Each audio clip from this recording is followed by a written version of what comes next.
वैष्णवीचं बाळ कसपटे कुटुंबियांकडे सुपूर्द करण्यात आलं। बाणेर हायवेवर एका अज्ञातानं आजोबा अनिल कसपटे यांच्याकडे बाळ सोपवल्याची माहिती कसपटे कुटुंबियांनी दिली।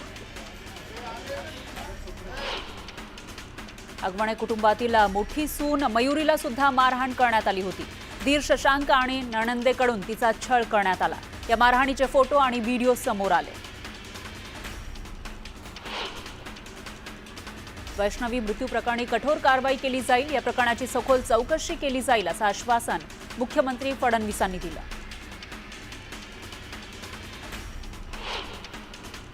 मी फक्त हगवणे कुटुंबाच्या लग्नाला उपस्थित राहिलो। पक्षातील लोकांनी चूक केली तर माझा काय संबंध असा सवाल अजित पवारांनी विचारला। सासरा पळून गेला पण पळून जाणार कुठे असंही अजित पवार म्हणाले। उपमुख्यमंत्री अजित पवारांनी कसपटे कुटुंबियांशी संवाद साधला। 7 दिवसानंतर अजित पवारांचा वैष्णवीच्या कुटुंबियांशी संवाद झाला। वैष्णवी हगवणे प्रकरणाशी माझा दुरान्वय संबंध नाही, या संदर्भात सविस्तर पत्रकार परिषद घेऊन बोलणार अशी प्रतिक्रिया उपमुख्यमंत्री अजित पवारांनी दिली। वैष्णवी हगवणे यांच्या मृत्यूसाठी जबाबदार असल्याचा आरोप असणारे राजेंद्र हगवणे आणि त्यांचा मुलगा अजूनही फरार आहे। दोन्ही आरोपींना शोधण्यासाठी बावधन पोलिसांची 2 पथकं परराज्यात गेल्याची माहिती आहे।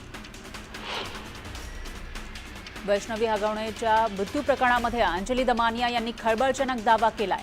फरार आरोपी राजेंद्र हगवणे आणि सुशील हगवणे यांना अटक होऊ नये यासाठी आधीच पोलीस अधिकारी जालिंदर सुपेकर दबाव आणतायत असा खळबळजनक दावा दमानियांनी केलाय। वैष्णवी हगवणे आत्महत्या प्रकरणी रुपाली चाकणकर यांच्या प्रतिक्रियेवरून रोहिणी खडसेंनी टीका केली।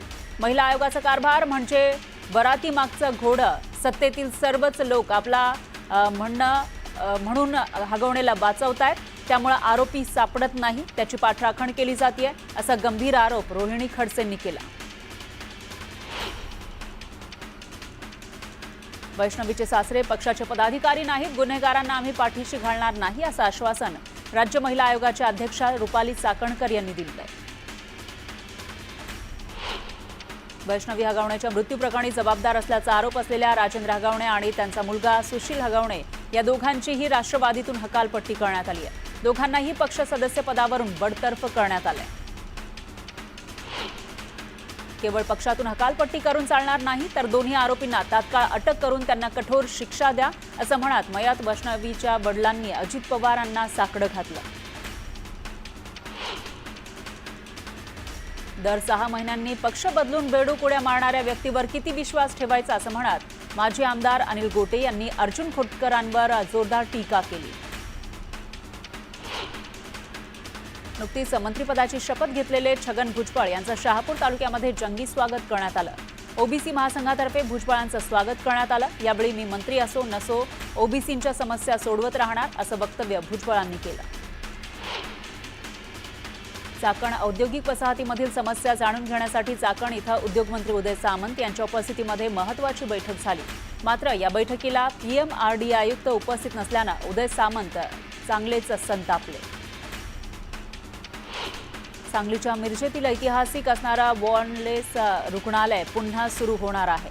हा हॉस्पिटलचा उद्घाटन सोहळा 25 मे रोजी होणार आहे, तर रामदास आठवले आणि चंद्रकांत पाटील यांच्या उपस्थितीमध्ये या रुग्णालयाचं उद्घाटन होणार आहे।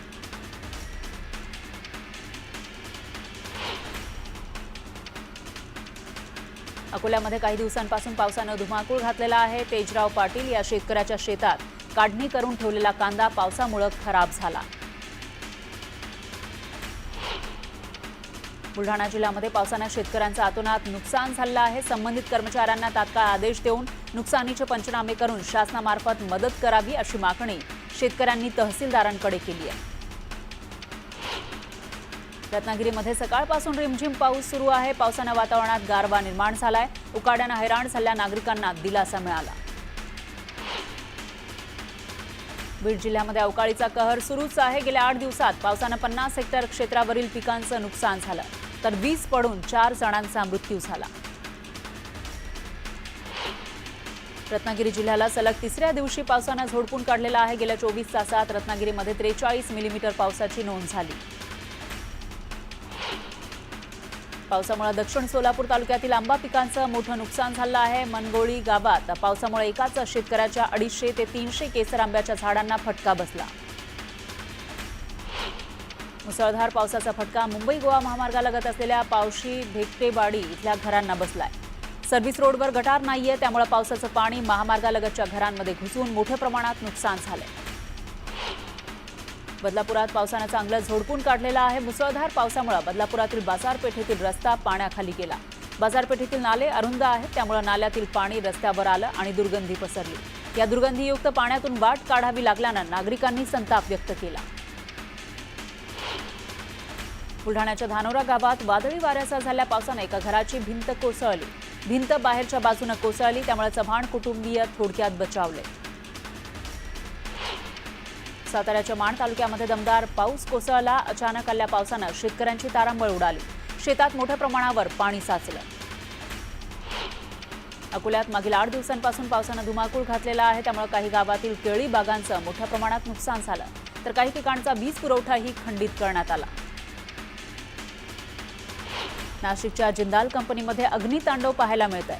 2 दिवसानंतरही ही आग विझलेली नाही। या आगीमुळे मोठ्या प्रमाणामध्ये वायू प्रदूषण निर्माण होत आहे, तर परिसरात काळा पाऊस पडल्याचा दावा स्थानिकांनी केला। गोंदिया जिल्ह्यामध्ये झालेल्या पावसाने शेतकरी पुन्हा संकटात सापडला। पावसामुळे रब्बी हंगामातील कापून ठेवलेल्या धान पिकाला मोठा फटका बसला।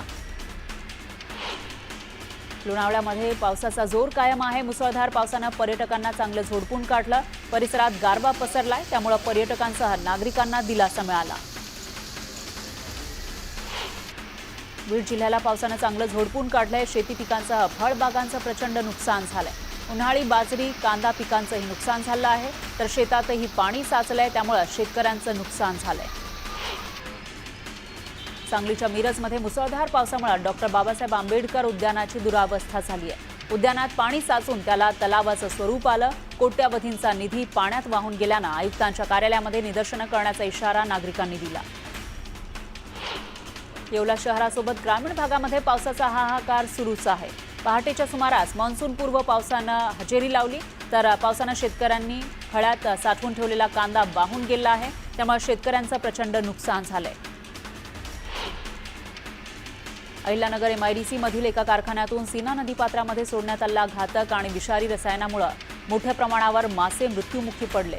याबाबत नदीकाठच्या ग्रामस्थांमध्ये संतापाचं वातावरण आहे, तर जिल्हाधिकाऱ्यांनी तातडीनं कारवाई करावी अशी मागणी केली जाते। बारामती नगर परिषदेच्या वतीनं फेरीवाले पथविक्रेते यांच्यावर कारवाई सुरू आहे, त्यामुळे पथविक्रेत्यांनी नगर परिषदेविरोधात कारभारी चौकात ठिय्या आंदोलन केलं।